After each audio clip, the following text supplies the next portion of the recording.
ಎಲ್ಲರಿಗೂ ನಮಸ್ಕಾರ. ನವಚೇತನ ಎಜುಕೇಷನ್ ಚಾನಲ್ಗೆ ಎಲ್ಲರಿಗೂ ಸ್ವಾಗತ. ಇವತ್ತಿನ ಸೆಷನ್ನಲ್ಲಿ ನಾವು ಪ್ರಚಲಿತ ವಿದ್ಯಮಾನ ಮತ್ತು ಸಾಮಾನ್ಯ ಅಧ್ಯಯನಕ್ಕೆ ಸಂಬಂಧಪಟ್ಟಂತೆ ಪ್ರಮುಖ ಪ್ರಶ್ನೋತ್ತರಗಳನ್ನು ನೋಡ್ತಾ ಹೋಗೋಣ. ಇವತ್ತು ಜನವರಿ 6 ಮತ್ತು ಜನವರಿ 7ಕ್ಕೆ ಸಂಬಂಧಪಟ್ಟಂತಹ ಪ್ರಶ್ನೋತ್ತರಗಳನ್ನು ಸಿದ್ಧಪಡಿಸಿದ್ದೀನಿ. ಈಗ ಆಲ್ರೆಡಿ 1ರಿಂದ 5ನೇ ತಾರೀಕಿಗೆ ಸಂಬಂಧಪಟ್ಟಂತಹ ಪ್ರಚಲಿತ ವಿದ್ಯಮಾನದ ಪ್ರಶ್ನೋತ್ತರಗಳನ್ನು ಆಲ್ರೆಡಿ ಡಿಸ್ಕಷನ್ ಮಾಡಿದ್ದೀವಿ. ಇದುವರೆಗೂ ಯಾರಾದರೂ ನೋಡಿಲ್ಲ ಅಂತ ಅಂದರೆ ಪ್ಲೇಲಿಸ್ಟಲ್ಲಿ ನಿಮಗೆ ಆ ಎಲ್ಲ ತರಗತಿಗಳು ಸಿಗುತ್ತೆ. ಓಕೆ, ಸೊ ಈಗ ಇವತ್ತಿನ ಮೊದಲನೆಯ ಪ್ರಶ್ನೆಯನ್ನು ನೋಡೋಣ. ಇವತ್ತಿನ ಮೊದಲನೆಯ ಪ್ರಶ್ನೆ, ಪ್ರತಿ ವರ್ಷ ಜನವರಿ 6ರಂದು ಈ ಕೆಳಗಿನ ಯಾವ ದಿನವನ್ನು ಆಚರಿಸಲಾಗುತ್ತದೆ ಅಂತ ಕೇಳಿದ್ದಾರೆ. ಸೊ ಇಲ್ಲಿ ವಿಶ್ವ ಯುದ್ಧ ಅನಾಥರ ದಿನ ಅನ್ನೋದು ಸರಿಯಾದಂತಹ ಉತ್ತರ ಆಗುತ್ತೆ. ವಿಶ್ವ ಯುದ್ಧ ಅನಾಥರ ದಿನವನ್ನು ಜನವರಿ 6ರಂದು ಆಚರಣೆ ಮಾಡಲಾಗುತ್ತೆ. ಯುದ್ಧದಿಂದ ಪೋಷಕರನ್ನು ಕಳೆದುಕೊಂಡ ಮಕ್ಕಳ ಸಂಕಷ್ಟಗಳ ಬಗ್ಗೆ ಅರಿವು ಮೂಡಿಸಲು ಜನವರಿ 6ರಂದು ಈ ದಿನವನ್ನು ಆಚರಿಸಲಾಗುತ್ತದೆ. ಈಗ ನೆಕ್ಸ್ಟ್ ಕ್ವೆಶನ್, 16ನೇ ಹಣಕಾಸು ಆಯೋಗದ ಅಧ್ಯಕ್ಷರು ಯಾರು ಅಂತ ಕೇಳಿದ್ದಾರೆ. ಸರಿಯಾದಂಥ ಉತ್ತರ ಅರವಿಂದ್ ಪನಗರಿಯಾ. 16ನೇ ಹಣಕಾಸು ಆಯೋಗದ ಅಧ್ಯಕ್ಷರಾಗಿ ಅರವಿಂದ್ ಪನಗಾರಿಯಾ ಅವರು ಕಾರ್ಯನಿರ್ವಹಿಸುತ್ತಿದ್ದು 2026ರ ಆರ್ಥಿಕ ಹಂಚಿಕೆಯ ಬಗ್ಗೆ ವರದಿ ಸಿದ್ಧಪಡಿಸುತ್ತಿದ್ದಾರೆ.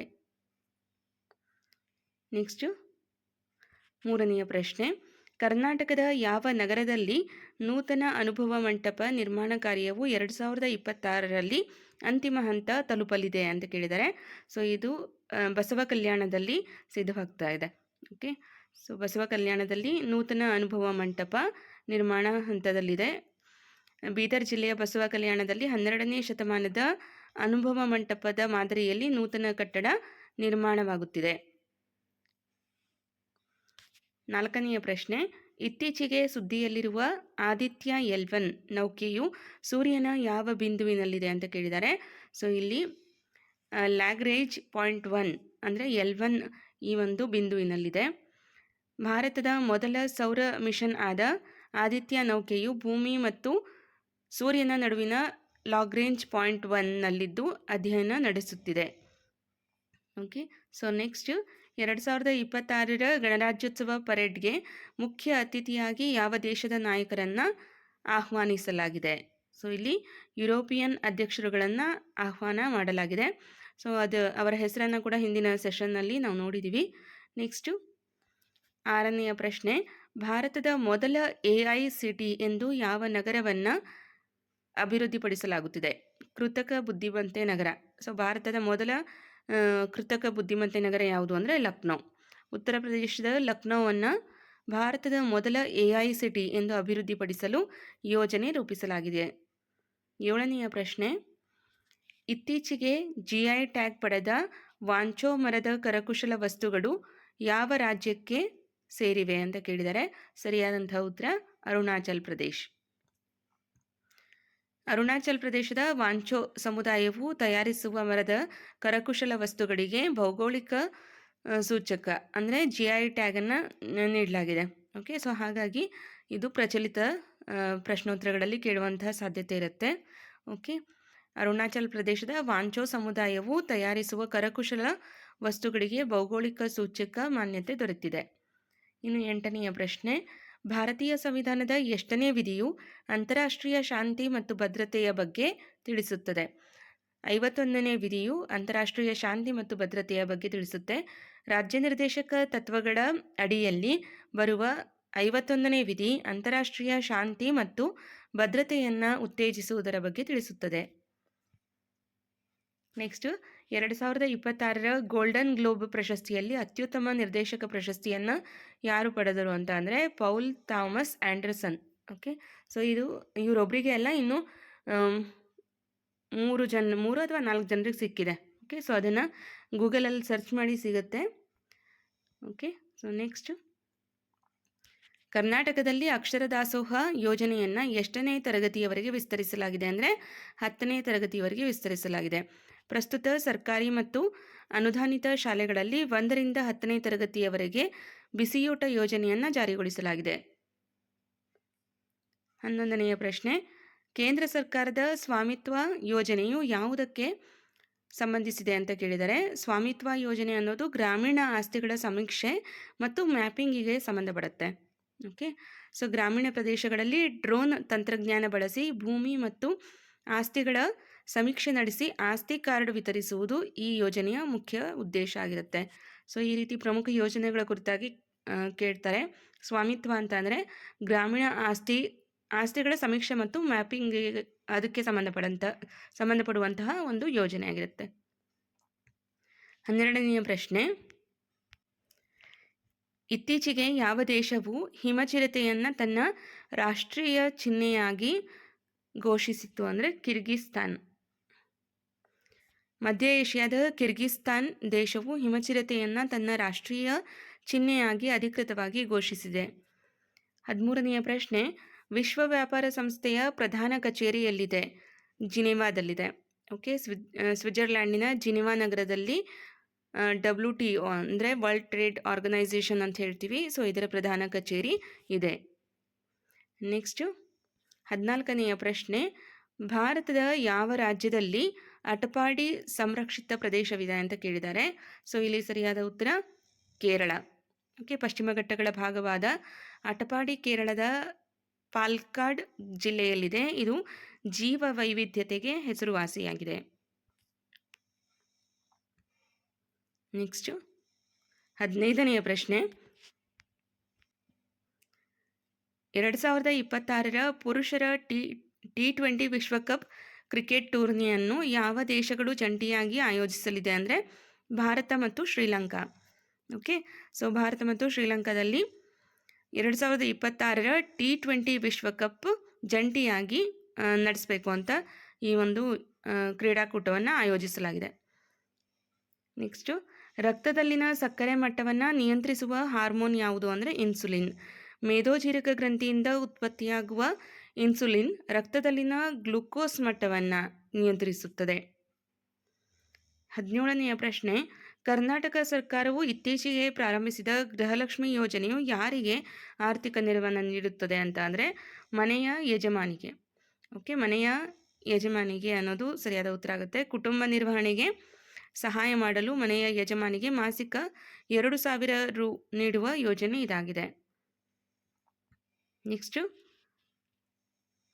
ಭಾರತದ ಮೊದಲ ಜಲ ಮೆಟ್ರೋ ಯೋಜನೆ, ವಾಟರ್ ಮೆಟ್ರೋ ಯೋಜನೆ ಯಾವ ನಗರದಲ್ಲಿ ಕಾರ್ಯನಿರ್ವಹಿಸುತ್ತಿದೆ ಅಂತ ಅಂದರೆ ಕೊಚ್ಚಿ.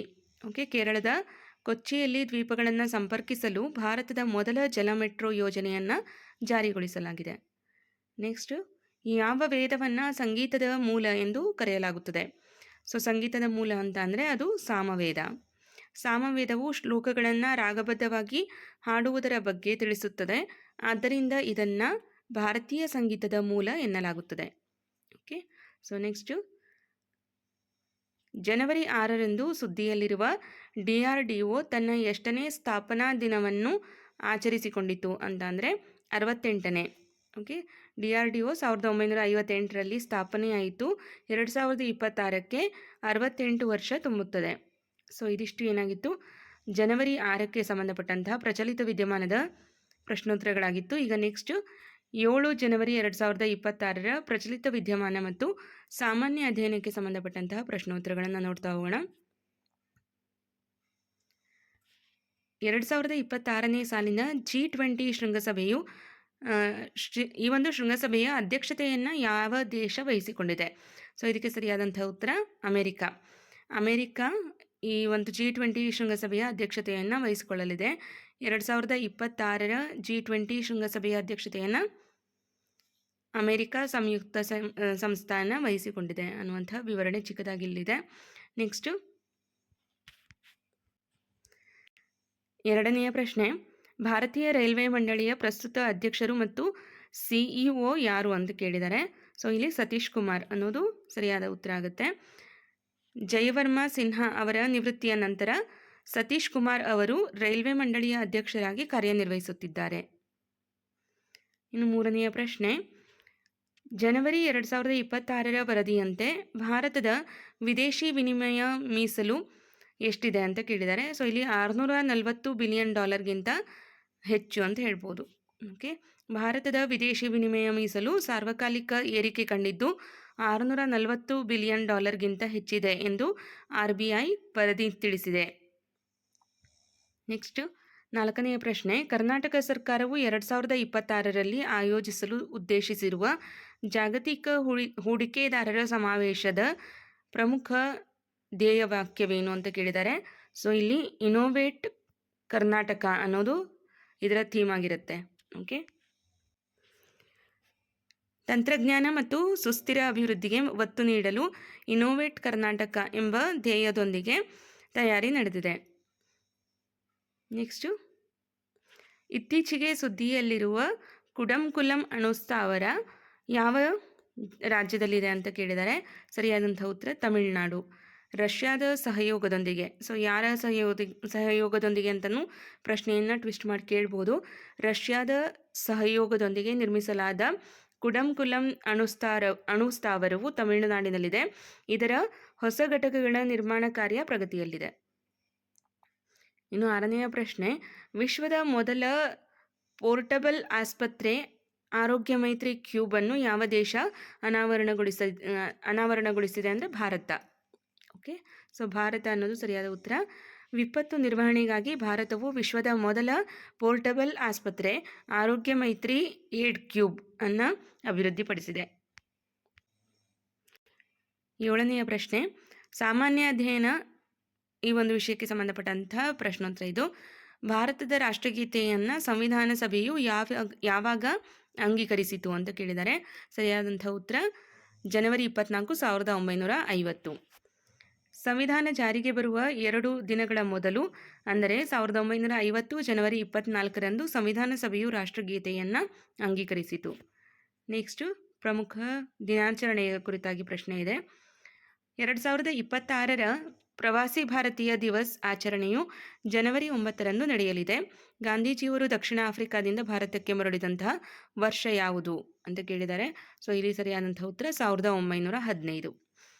ಅವರು ಭಾರತಕ್ಕೆ ಮತ್ತೆ ಮರಳಿ ಬಂದಂತಹ ದಿನವನ್ನು ನಾವು ಭಾರತೀಯ ಪ್ರವಾಸಿ ದಿವಸ್ ಅಂತ ಕರಿತೀವಿ.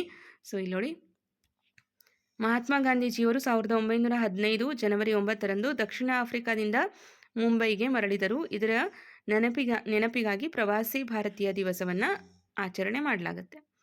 ಇನ್ನು 9ನೆಯ ಪ್ರಶ್ನೆ, ಕರ್ನಾಟಕದ ಯಾವ ಜಿಲ್ಲೆಯನ್ನು ತೊಗರಿ ಕಣಜ ಎಂದು ಕರೆಯಲಾಗುತ್ತದೆ ಅಂತ ಅಂದರೆ ಕಲಬುರಗಿ. ಕಲಬುರಗಿ ಜಿಲ್ಲೆಯಲ್ಲಿ ಅತಿ ಹೆಚ್ಚು ತೊಗರಿ ಬೆಳೆಯುವುದರಿಂದ ಇದನ್ನು ತೊಗರಿಯ ಕಣಜ ಎಂದು ಕರೆಯುತ್ತಾರೆ. ಇಲ್ಲಿನ ತೊಗರಿಗೆ GI ಟ್ಯಾಗ್ ಕೂಡ ಲಭಿಸಿದೆ.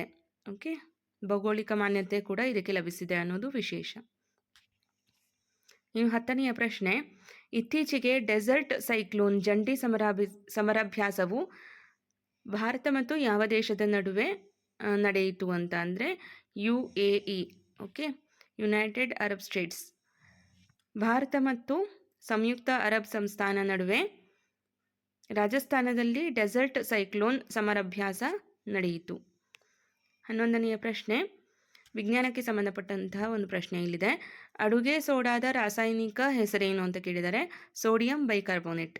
ಓಕೆ, NaHCO3 ಅಥವಾ ಸೋಡಿಯಂ ಬೈಕಾರ್ಬೋನೇಟ್ ಎಂಬುದು ಅಡುಗೆ ಸೋಡಾದ ರಾಸಾಯನಿಕ ಹೆಸರು.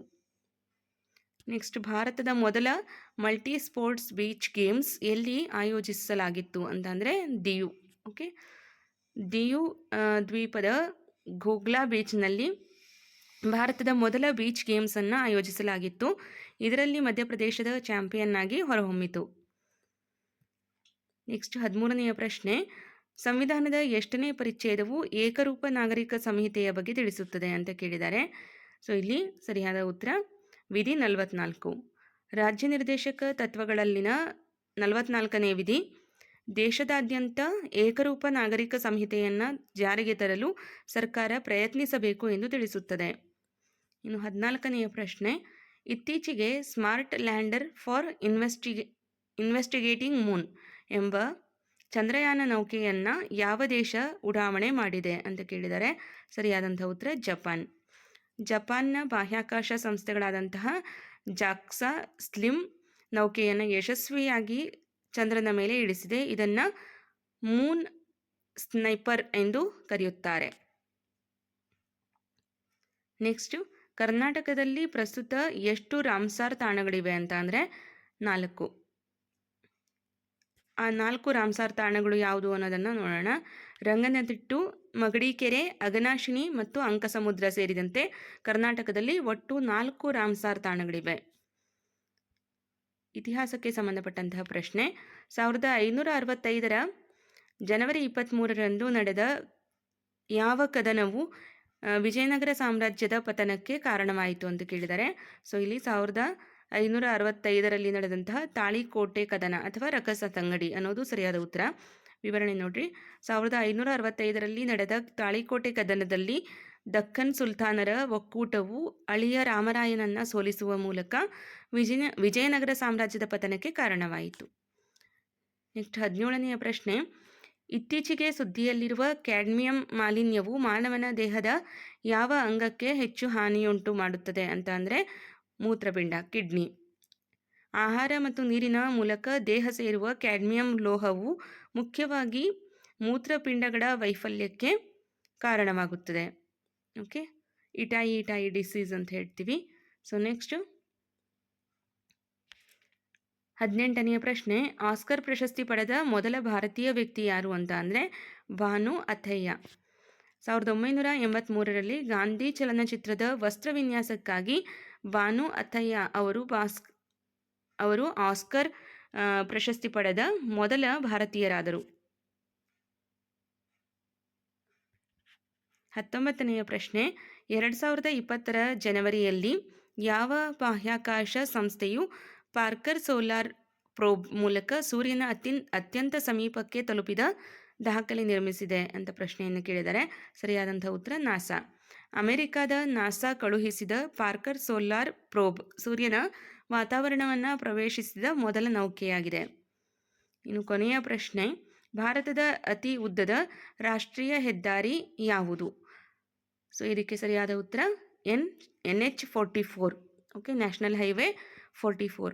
ಶ್ರೀನಗರದಿಂದ ಕನ್ಯಾಕುಮಾರಿಯವರೆಗೆ ಹಾದು ಹೋಗುವ NH44 ಭಾರತದ ಅತ್ಯಂತ ಉದ್ದದ ರಾಷ್ಟ್ರೀಯ ಹೆದ್ದಾರಿಯಾಗಿದೆ.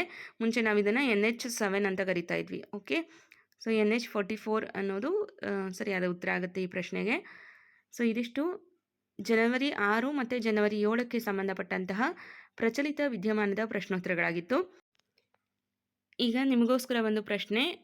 ವಿಶ್ವ ಬ್ರೈಲ್ ದಿನವನ್ನು ಯಾವಾಗ ಆಚರಣೆ ಮಾಡ್ತೀವಿ ಮತ್ತು ಅದರ ಥೀಮ್ ಏನು ಅನ್ನೋದನ್ನು ತಿಳ್ಕೊಂಡು ಕಮೆಂಟನ್ನು ಮಾಡಿ. ಸೊ ನಿಮ್ಮ ಕಮೆಂಟ್ ಬೇರೆಯವರು ಕೂಡ ನೋಡಿದಾಗ ಅವ್ರಿಗೂ ಕೂಡ ಹೆಲ್ಪ್ ಆಗುತ್ತೆ ಅಂತ ಹೇಳ್ತಾ ಇವತ್ತಿನ ಈ ಒಂದು ಸೆಷನನ್ನು ಇಲ್ಲಿಗೆ ಎಂಡ್ ಮಾಡ್ತಾ ಇದ್ದೀನಿ. ತರಗತಿ ಇಷ್ಟ ಆಗಿದ್ದರೆ ಲೈಕ್ ಮಾಡಿ ಮತ್ತು ನಿಮ್ಮ ಅಭಿಪ್ರಾಯ ಅನಿಸಿಕೆಯನ್ನು ಕಮೆಂಟ್ ಮಾಡಿ ಅಂತ ತಿಳಿಸ್ತಾ ಈ ಒಂದು ತರಗತಿಯನ್ನು ಇಲ್ಲಿಗೆ ಎಂಡ್ ಮಾಡ್ತೀನಿ. Thank you all.